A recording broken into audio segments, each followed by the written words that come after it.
ವರಮಹಾಲಕ್ಷ್ಮಿ ಸಂಚಿಕೆ ಗುರುಜಿ. ವರಮಹಾಲಕ್ಷ್ಮಿ ಅಂತಂದ್ರೇನೆ ಹೆಣ್ಣು ಮಕ್ಕಳಿಗೆ ವಿಶೇಷವಾದಂತಹ ಒಂದು ಹಬ್ಬದ ವಾತಾವರಣ ಮನೆಯಲ್ಲಿ ಮೂಡಿಬಿಡತ್ತೆ. ಹೆಣ್ಣು ಮಕ್ಕಳ ಮನಸ್ಸಿಗೆ ಖುಷಿ ಬಂದ್ಬಿಡತ್ತೆ. ಹಾಗಾಗಿ ಕೇಳ್ತಾ ಇದ್ವಿ, ವರಮಹಾಲಕ್ಷ್ಮಿ ದಿನ ಲಕ್ಷ್ಮಿಯನ್ನ ಪೂಜೆ ಮಾಡ್ತಾರೆ, ಆದ್ರೆ ಅಷ್ಟ ಲಕ್ಷ್ಮಿಯರಿದ್ದಾರೆ ಗುರುಜಿ. ಅದ್ರಲ್ಲಿ ಯಾವ ಲಕ್ಷ್ಮಿಯನ್ನ ವರಮಹಾಲಕ್ಷ್ಮಿ ದಿನ ಪೂಜೆ ಮಾಡ್ಬೇಕು? ನೋಡಿ, ಒಂದೊಂದು ಲಕ್ಷ್ಮಿನೂ ಒಂದೊಂದು ಫಲವನ್ನು ಕೊಡುವಂಥದ್ದು. ಸಂತಾನ ಲಕ್ಷ್ಮಿ ಮಕ್ಕಳ ವಿಚಾರಕ್ಕೆ ಅನುಕೂಲ ಆಗುವಂಥದ್ದು, ಧೈರ್ಯ ಲಕ್ಷ್ಮಿ ಒಂದು ಧೈರ್ಯ ಕೊಡುವಂಥದ್ದು, ಆರೋಗ್ಯ ಎಲ್ಲವೂ ಒಂದೊಂದು ಫಲಗಳನ್ನು ಕೊಡುವಂಥದ್ದು ಇರುತ್ತೆ ಅಷ್ಟಲಕ್ಷ್ಮಿಯಲ್ಲಿ.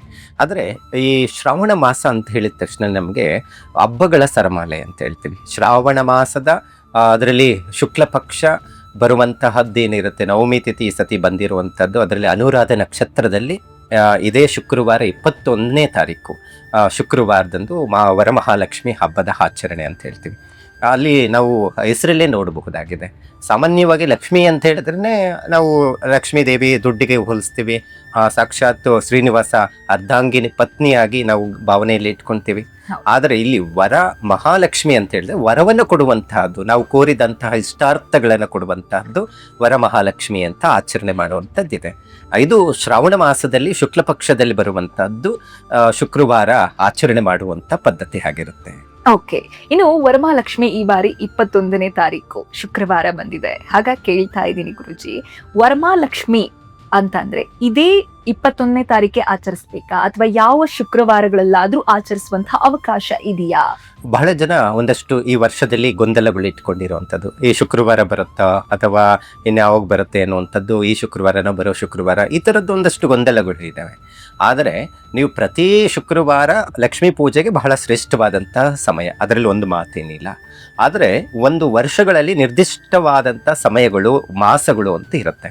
ಆ ಮಾಸಗಳಲ್ಲಿ ಅದರದೇ ಆದಂಥ ಪೂಜೆ ಪುನಸ್ಕಾರಗಳನ್ನು ಮಾಡಬೇಕು ಅಂತ ಶಾಸ್ತ್ರದಲ್ಲಿ ಹೇಳುತ್ತೆ. ನಾವು ಒಂದಷ್ಟು ಪುರಾಣಗಳ ಅತ್ತ ಹೋದಾಗ ಒಂದಷ್ಟು ಈ ಹಿಂದೆ ಪುರಾಣಗಳಲ್ಲಿ ನಡೆದಿರುವಂಥ ಘಟನೆಗಳು ಆಗಬಹುದು, ಅಥವಾ ಒಂದಷ್ಟು ವರಗಳನ್ನು ಕೊಟ್ಟಿರುವಂಥದ್ದು, ಫಲಗಳನ್ನು ತೆಗೆದುಕೊಂಡಿರುವಂಥದ್ದು, ಇವೆಲ್ಲವನ್ನು ಗಮನಿಸಿದಾಗ ಇದೇ ಶ್ರಾವಣ ಮಾಸದಲ್ಲಿ ಸಾಕ್ಷಾತ್ ಮಹಾಲಕ್ಷ್ಮಿ ಕ್ಷೀರ ಸಮುದ್ರದಲ್ಲಿ ಉದ್ಭವ ಆಗಿರುವಂತಹ ಆಕೆ ಅನ್ನುವಂಥದ್ದಿದೆ. ಒಂದಷ್ಟು ಪುರಾಣಗಳಲ್ಲಿ ನೋಡಿದಾಗ ಶ್ರೀನಿವಾಸನ ಮದುವೆಯನ್ನು ಮಾಡಿಕೊಂಡಿರುವಂಥ ದಿನ ಅಂತ ಹೇಳುತ್ತೆ.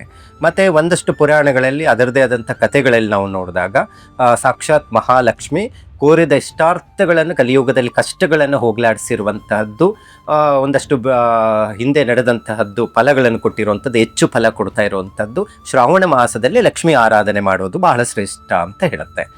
ಆದರೆ ಈ ವರಮಹಾಲಕ್ಷ್ಮಿ ಆರಾಧನೆ ಪೂಜೆ ಅಂತ ಬಂದಾಗ ನಿರ್ದಿಷ್ಟವಾದಂತಹದ್ದು ಇದೇ ಶುಕ್ರವಾರ, ಶ್ರಾವಣ ಮಾಸದ ಶುಕ್ರವಾರ 4 ಮತ್ತು ಕೆಲವೊಮ್ಮೆ 5 ಶುಕ್ರವಾರಗಳು ಬರುತ್ತೆ. ಅದರಲ್ಲಿ ಬರುವಂಥ ಶುಕ್ರವಾರದಲ್ಲಿ ಈ ಕೆಲವು ನವದುರ್ಗಿಗಳ ಅನುಗ್ರಹ ಮತ್ತು ಒಂದಷ್ಟು ನಿರ್ದಿಷ್ಟವಾದಂಥ ನಕ್ಷತ್ರದ ಆಧಾರದ ಮೇಲೆ, ಒಂದಷ್ಟು ಮಾಸಗಳ ಆಧಾರದ ಮೇಲೆ ವರಮಹಾಲಕ್ಷ್ಮಿ ಶ್ರಾವಣ ಮಾಸದಲ್ಲೇ ಮಾಡಬೇಕು ಅಂತ ಶಾಸ್ತ್ರದಲ್ಲಿ ಹೇಳುತ್ತೆ. ಹಾಗಾಗಿ ನಾವು ಪೌರ್ಣಮಿ ತಿಥಿ ಬಂದಾಗ ಹುಣ್ಣಿಮೆ ಅಂತ ಹೇಳಿ ನಾವು ಸತ್ಯನಾರಾಯಣ ವ್ರತವನ್ನು ಆಚರಣೆ ಮಾಡ್ತೇವೆ. ಇನ್ನು ಅದಾದಮೇಲೆ ಈ ಭಾದ್ರಪದ ಮಾಸ ಅಂತ ಬಂದಾಗ ಶುಕ್ಲ ಪಕ್ಷದಲ್ಲಿ ಗಣಪತಿ, ಗೌರಿ ಗಣಪತಿ ಆಚರಣೆ. ಅದೇ ಕೃಷ್ಣ ಪಕ್ಷಕ್ಕೆ ಹೋದಾಗ 15 ದಿನ ಪಿತೃಪಕ್ಷಗಳಂತ ಆಚರಣೆ ಮಾಡ್ತೇವೆ ಅಲ್ವಾ. ಸೊ ಒಂದೊಂದು ಮಾಸಗಳಲ್ಲಿ, ಒಂದೊಂದು ಪಕ್ಷಗಳಲ್ಲಿ ನಿರ್ದಿಷ್ಟವಾದಂಥ ಫಲಗಳನ್ನು ಕೊಡುತ್ತೆ. 2ನೇ ಶುಕ್ರವಾರ, ಶುಕ್ಲ ಪಕ್ಷದ 2ನೇ ಶುಕ್ರವಾರ ಏನಿರುತ್ತೆ ವರಮಹಾಲಕ್ಷ್ಮಿಗೆ ಬಹಳ ಶ್ರೇಷ್ಠವಾದಂಥದ್ದು. ಇನ್ನು ಕೃಷ್ಣ ಪಕ್ಷ ಅಂತ ಬರುತ್ತೆ. ಈಗ ನಾವು 28ನೇ ತಾರೀಕು ನಂತರ ಏನಾಗುತ್ತೆ, ಹುಣ್ಣಿಮೆ ಆಗ್ಬಿಡುತ್ತೆ. ಹುಣ್ಣಿಮೆ ಆದ ಮೇಲೆ ಬರುವಂಥ ಶುಕ್ರವಾರಗಳು ಅಷ್ಟು ಪ್ರಶಸ್ತವಾಗಿ ಇರುವುದಿಲ್ಲ ಅಂತ ಹೇಳುತ್ತೆ. ಸೊ ಈ ವರಮಹಾಲಕ್ಷ್ಮಿ ಶ್ರಾವಣ ಮಾಸದ ಪೂಜೆಗೆ. ಹಾಗಾಗಿ ಕೆಲವು ಮನೆಗಳಲ್ಲಿ ಏನಾಗುತ್ತೆ, ಕೆಲವೊಂದು ಮನೆಗಳಲ್ಲಿ ಮೈಲಿಗೆ ಆಗ್ಬಿಟ್ಟಿರುತ್ತೆ, ಕೆಲವು ಮನೆಗಳಲ್ಲಿ ವರ್ಷದಲ್ಲಿ ಹಬ್ಬ ಆಚರಣೆ ಮಾಡಬಾರ್ದು ಅನ್ನುವಂಥದ್ದು ಇರುತ್ತೆ. ಅಂಥ ಸಂದರ್ಭದಲ್ಲಿ ಕೆಲವು ಮನೆಗಳಲ್ಲಿ ಆಡಂಬರವಾಗಿ ಅದ್ಧೂರಿಯಾಗಿ ಪೂಜೆಯನ್ನು ಮಾಡೋದಿಲ್ಲ. ಹಾಗಾಗಿ ಶ್ರಾವಣ ಮಾಸದಲ್ಲಿ ಬರುವಂತಹದ್ದು ಕೆಲವೊಂದು ಶಾಸ್ತ್ರದಲ್ಲಿ ಬಂದಿರುವಂಥ ಪ್ರಕಾರದಲ್ಲಿ ಮೊದಲನೇ ಶುಕ್ರವಾರದಲ್ಲಿ ಏನು ಲಕ್ಷ್ಮೀ ಪೂಜೆಯನ್ನು ಮಾಡ್ತಾರೋ ಅದೇ ರೀತಿ ವರವನ್ನು ಕೊಡುವಂತಹದ್ದು ವರಮಹಾಲಕ್ಷ್ಮಿ ಹಬ್ಬದ ಆಚರಣೆ 2 ಮತ್ತು 3 ಶುಕ್ರವಾರಗಳಲ್ಲಿ ಮಾಡುವಂಥ ಪದ್ಧತಿಗಳನ್ನು ನಾವು ಇಲ್ಲಿ ಕಾಣಬಹುದಾಗಿದೆ. ಈ ಬಾರಿ ವರಮಹಾಲಕ್ಷ್ಮಿ ವ್ರತ ಏನು ದಿನ ಬಂದಿದೆ ಅಥವಾ ದಿನಾಂಕದಲ್ಲಿ ಬಂದಿದೆ, ಅದರಲ್ಲಿ ಏನಾದ್ರೂ ವಿಶೇಷತೆ ಏನಾದ್ರೂ ಇದೆಯಾ? ವಿಶೇಷವಾಗಿ ಲಕ್ಷ್ಮಿಯನ್ನು ಒಲಿಸಿಕೊಳ್ಳುವಂತಹ ಅವಕಾಶ ಈ ಮಾಸದಲ್ಲಿ ಬಂದಿರುವಂಥದ್ದು ಮತ್ತು ಈ ವರ್ಷದಲ್ಲಿ ವಿಶೇಷವಾದಂಥದ್ದು. ಯಾಕಂತ ಹೇಳಿದ್ರೆ ನಾನು ಕಳೆದ ಒಂದು 10-15 ವರ್ಷಗಳಿಂದನೂ ಈ ವರಮಹಾಲಕ್ಷ್ಮಿ ಹಬ್ಬದ ಆಚರಣೆಯಾಗಿರಬೇಕು ಮತ್ತು ಪೂಜೆ ವಿಧಿವಿಧಾನ ಈಗಾಗಲೇ ನಿಮಗೆ ಬುದ್ಧಿ ಬಂದಾಗ ಬಂದಾಗಿಂದನೂ ಆಚರಣೆ ಮಾಡ್ಕೊಂಡು ಬಂದಿದ್ದೀರಾ. ಒಂದೊಂದು ಮಾಸದಲ್ಲಿ ಒಳ್ಳೇದಾಗಿದೆ, ಒಂದೊಂದು ಮಾಸದಲ್ಲಿ ಸಮಸ್ಯೆಗಳೇ ನಾವು ಕಾಣ್ತಾ ಇದ್ದೀವಿ. ಆದರೆ ಈ ವರ್ಷದಲ್ಲಿ ಬಂದಿರುವಂಥದ್ದು ಅತಿ ಶ್ರೇಷ್ಠವಾದಂತಹ ಒಂದು ದಿನ ಅಂತಲೇ ಹೇಳ್ಬೋದು. ಯಾಕಂತ ಹೇಳಿದ್ರೆ ನಾವು ಯಾವಾಗಲೂ ಅಷ್ಟೇ ಈ ನವಮಿ ತಿಥಿ ಅಂದರೆ ನಾವು ಶ್ರೀರಾಮಚಂದ್ರ ಹುಟ್ಟಿರುವಂತಹ ತಿಥಿ ಆಗಿರುತ್ತೆ. ಮತ್ತು ಅದರ ಜೊತೆಗೆ ಅನುರಾಧ ನಕ್ಷತ್ರ ಉಪರಿ ಜ್ಯೇಷ್ಠ ನಕ್ಷತ್ರ. ಸೊ ಇಲ್ಲಿ ಏನಾಗುತ್ತೆ, ನಕ್ಷತ್ರಗಳಲ್ಲಿ ಮಹಾ ನಕ್ಷತ್ರ ಒಂದಾದಂತಹ ಅನುರಾಧ ನಕ್ಷತ್ರ ಆಗಿರುತ್ತೆ. ಮತ್ತು ಅದರ ಜೊತೆಗೆ ದಿನಫಲಗಳನ್ನು ನಾವು ನೋಡಿದಾಗೂ ಬಹಳ ವಿಶೇಷವಾದಂಥದ್ದು, ನಾವು ಏನು ಸಂಕಲ್ಪವನ್ನು ಮಾಡ್ತೀರಾ ಅದು ಸಂಪೂರ್ಣವಾದಂಥ ಫಲಗಳನ್ನು ಕೊಡುವಂಥದ್ದು ದಿನ ಆಗಿರುತ್ತೆ. ಹಾಗಾಗಿ ಈ ವರ್ಷ ಏನು 2026 ಶ್ರಾವಣ ಮಾಸದಲ್ಲಿ ಬಂದಿರುವಂತಹ ವರಮಹಾಲಕ್ಷ್ಮಿ ಹಬ್ಬ ಇದೆ ನೋಡಿ, ಪ್ರತಿಯೊಬ್ಬರು ಆಚರಣೆ ಮಾಡಲೇಬೇಕಾದಂತಹ ದಿನ ಆಗಿರುತ್ತೆ. ಕೆಲವ್ರಿಗೆ ಹೇಳ್ತಾರೆ ನಮಗೆ ವರಮಹಾಲಕ್ಷ್ಮಿ ಹಬ್ಬ ಆಚರಣೆ ಮಾಡಲ್ಲ, ನಾವು ಇಡೋದಿಲ್ಲ ಅನ್ನುವಂಥದ್ದು ಯಾರೆಲ್ಲ ಆ ಭಾವನೆ ಇಟ್ಕೊಂಡಿದ್ದಾರೋ ಪ್ರತಿಯೊಬ್ಬರು ಆಚರಣೆ ಮಾಡಿದ್ರೆ ಈ ಸಮಸ್ಯೆ, ಆರ್ಥಿಕ ಸಂಕಷ್ಟಗಳು ಮತ್ತು ಸಾಲದ ಬಾಧೆ ಏನಿದೆ ನಿವಾರಣೆ ಆಗುವಂಥದ್ದು ಇರುತ್ತೆ. ಯಾಕಂತ ಹೇಳಿದ್ರೆ ನಾವು ಯಾವಾಗಲೂ ಕಷ್ಟಗಳು ಹೋಗಲಿ, ಕುಟುಂಬದಲ್ಲಿ ನೆಮ್ಮದಿ ಸಿಗಲಿ ಅನ್ನುವಂಥದ್ದು ಆಚರಣೆ ಮಾಡ್ತೀವಿ. ಆದರೆ ಪ್ರತಿ ವರ್ಷ ದೇವರು ಏನು ಸಂಕಲ್ಪ ಮಾಡಿರ್ತಾರೋ ವರಗಳನ್ನು ಕೊಡುವಂಥದ್ದು ಇರುತ್ತೆ. ಆದರೆ ಈ ವರ್ಷದಲ್ಲಿ ಅಷ್ಟಲಕ್ಷ್ಮಿಗಳ ಅನುಗ್ರಹ ಪ್ರಾಪ್ತಿ ಆಗುತ್ತೆ ಅಂತ ಹೇಳುತ್ತೆ. ಮಕ್ಕಳ ವಿಚಾರದಲ್ಲಿ ಮದುವೆಯಾಗಿ ಭಾಳ ಜನ ಆಗಿರುತ್ತೆ, ಮಕ್ಕಳ ಯೋಗ ಇರೋದಿಲ್ಲ, ಸಂತಾನ ಪ್ರಾಪ್ತಿ ಆಗುವಂಥದ್ದು, ಸಾಲ ಸಮಸ್ಯೆಗಳು ಸದಾಕಾಲ ಕಾಡ್ತಾ ಇರುತ್ತೆ, ಅಂಥವ್ರಿಗೆ ಸಾಲ ನಿವಾರಣೆ ಆಗುವಂಥದ್ದು ಇರುತ್ತೆ. ಮತ್ತು ಕೆಲವ್ರಿಗಂತೂ ಮದುವೆ ವಿವಾಹ ಶುಭ ಕಾರ್ಯಗಳಿಗೆ ಅಡ್ಡಿ ಆತಂಕಗಳು ಬಂದಿರುತ್ತೆ. ಅಂದರೆ ನಾನು ಇಲ್ಲಿ ಒಂದಷ್ಟು ಪೂಜೆ ವಿಧಾನಗಳು ಬಂದಾಗ ಒಂದಷ್ಟು ವಿವರಣೆ ಕೊಡಲೇಬೇಕಾಗಿರೋ ವಿಚಾರ ಏನಪ್ಪ ಅಂದರೆ, ನಾವು ಒಂದೊಂದು ದೇವರುಗಳು ಒಂದೊಂದು ಫಲಗಳನ್ನು ಒಂದೊಂದು ಸಂಕಲ್ಪ ರೀತಿಯಲ್ಲಿ ಪೂಜೆ ಮಾಡಬೇಕು ಅಂತ ಶಾಸ್ತ್ರ ಹೇಳುತ್ತೆ. ಆದರೆ ವರವನ್ನೇ ನಾನು ಕೊಡ್ತೀನಿ, ನೀನೇನು ಸಂಕಲ್ಪ ಮಾಡ್ಕೊತೀಯ ಅದು ನಾನು ಕೊಡ್ತೀನಿ ಅಂತ ಆಕೆನೇ ಬರ್ತಾ ಇದ್ದಾಳೆ ಅಂತ ಹೇಳಿದಾಗ, ನಾವು ಏನೆಲ್ಲ ಕಷ್ಟ ಸಮಸ್ಯೆಗಳಿದೆಯೋ ಆ ದೇವಿ ಹತ್ರ ಹೇಳ್ಕೊಂಡಾಗ, ಸಂಕಲ್ಪ ರೀತಿಯಲ್ಲಿ ಮಾಡಿಕೊಂಡಾಗ ಖಂಡಿತ ಈ ವರ್ಷದಲ್ಲಿ ಅವರಿಗೆ ಒಂದು ಒಳ್ಳೆ ಫಲಗಳನ್ನು ನೀಡಲಿಕ್ಕೆ ಸಾಧ್ಯ ಆಗುತ್ತೆ. ಇನ್ನು ಗುರುಜಿ ನೀವು ಹೇಳಿದ್ರಿ ವರಮಹಾಲಕ್ಷ್ಮಿ ವ್ರತ ಸಂಪ್ರದಾಯ ಇಲ್ಲದವರು ಕೂಡ ಈ ಬಾರಿ ಆಚರಿಸಿದ್ರೆ ಒಳ್ಳೇದಾಗುತ್ತೆ ಅಂತ. ಆದ್ರೆ ಎಷ್ಟೋ ಜನರಿಗೆ ಗೊಂದಲ ಇದೆ. 1 ವರ್ಷ ಲಕ್ಷ್ಮಿಯನ್ನ ಕೂರಿಸಿದ್ರೆ 3 ವರ್ಷ ಕೂರಿಸ್ಬೇಕು, ಕೆಲವರು 9 ವರ್ಷ ಕೂರಿಸ್ಬೇಕು ಅಂತಾರೆ. ಅದು ಎಷ್ಟು ಮಟ್ಟಿಗೆ ಗುರುಜಿ, ಏನ್ ಮಾಡ್ಬೇಕು ನಾವು, ಪ್ರತಿ ವರ್ಷ ಕೂರಿಸ್ಬೇಕಾ ಹೇಗೆ ಅಂತ ಕೇಳೋರು ಇರ್ತಾರೆ, ಅಂತವ್ರಿಗೆ ಉತ್ತರ ಕೊಡೋದು. ನೋಡಿ, ಈ ವರಮಹಾಲಕ್ಷ್ಮಿ ಹಬ್ಬದ ಆಚರಣೆ ಅಂತ ಬಂದಿದ್ದು ಇಷ್ಟೇ ವರ್ಷ ಮಾಡಬೇಕು, ಹೀಗೆ ಮಾಡಬೇಕು ಅನ್ನುವಂಥದ್ದು ಏನಿಲ್ಲ. ಯಾಕಂದರೆ ಶಾಸ್ತ್ರ ಏನು ಹೇಳುತ್ತೆ ಅಂತ ಹೇಳಿದ್ರೆ, ನೀವು ಪ್ರತಿ ವರ್ಷನೂ ಆ ಆಚರಣೆಯನ್ನು ಮಾಡಬಹುದು. ಅಥವಾ ಏನಾದರೂ ಮನೆಯಲ್ಲಿ ಏನಾದರೂ ಸಮಸ್ಯೆಗಳಿತ್ತು, ಮೈಲಿಗೆ ಆಯಿತು ಅಂದರೆ ಅದನ್ನು ಬಿಟ್ಟು ಇನ್ನೊಂದು ವರ್ಷನೂ ಮಾಡ್ಬೋದು, ಅಥವಾ ನೆಕ್ಸ್ಟ್ ವಾರದ್ರೂ ಮಾಡಬಹುದು, ಅದರಲ್ಲಿ ಏನಿಲ್ಲ.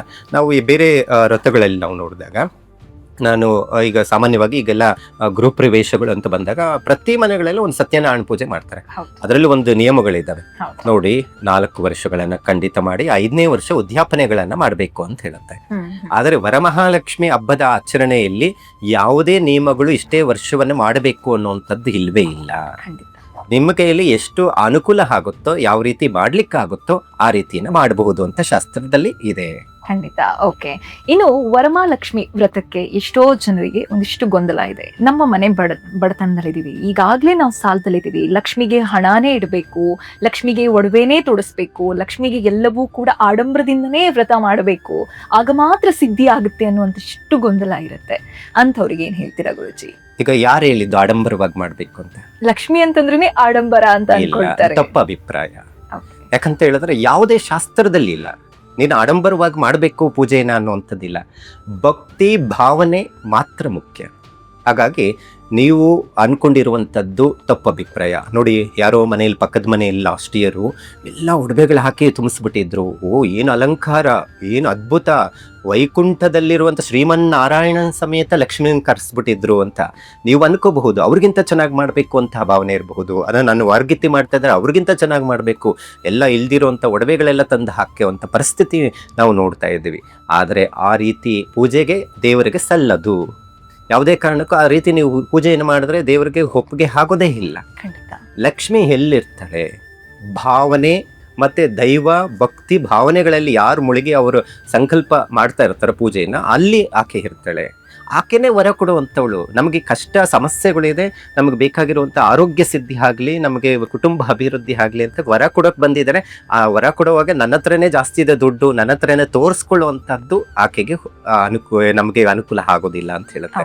ಹಾಗಾಗಿ ಯಾವುದೇ ಆಡಂಬರದ ಆಚರಣೆ ಇರೋದಿಲ್ಲ ಲಕ್ಷ್ಮೀ ಪೂಜೆಗೆ. ನೀವು ಏನೇ ಪೂಜೆಯನ್ನು ಮಾಡಿ ಶಾಸ್ತ್ರಗಳು ಇದ್ದಾವೆ, ಹೀಗೆ ಮಾಡಬೇಕು ಅನ್ನೋಂಥದ್ದು ಅದು ಒಂದು ಸ್ವಲ್ಪ ತಿಳ್ಕೊಳ್ಬೇಕಾಗುತ್ತೆ.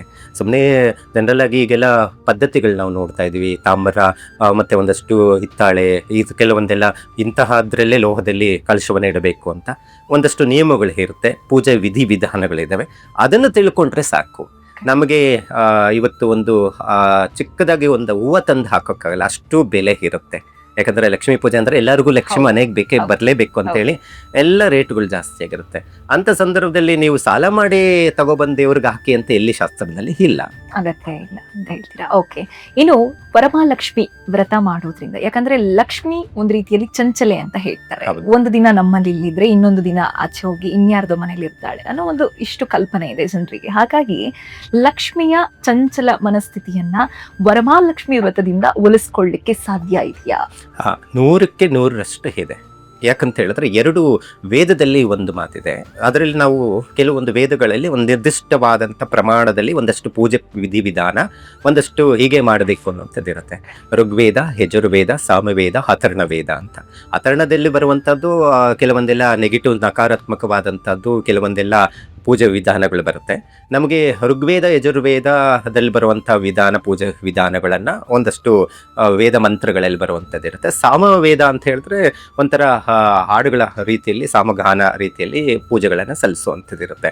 ನಮಗೆ ವೇದ ಅಂತ ಬಂದಾಗ ಋಗ್ವೇದ, ಯಜುರ್ವೇದ ಅದರಲ್ಲಿ ಬರುವಂಥದ್ದು ಅಂತ ಹೇಳಿದ್ರೆ ಲಕ್ಷ್ಮೀ ಸಹಸ್ರನಾಮಗಳು ಬರಬಹುದು, ಅಥವಾ ಶ್ರೀ ಸೂಕ್ತಗಳು ಬರುವಂಥದ್ದು, ಮಂತ್ರಗಳ ಉಪನಿಷತ್ತುಗಳಲ್ಲಿ ಬರುವಂಥದ್ದು ಇರುತ್ತೆ.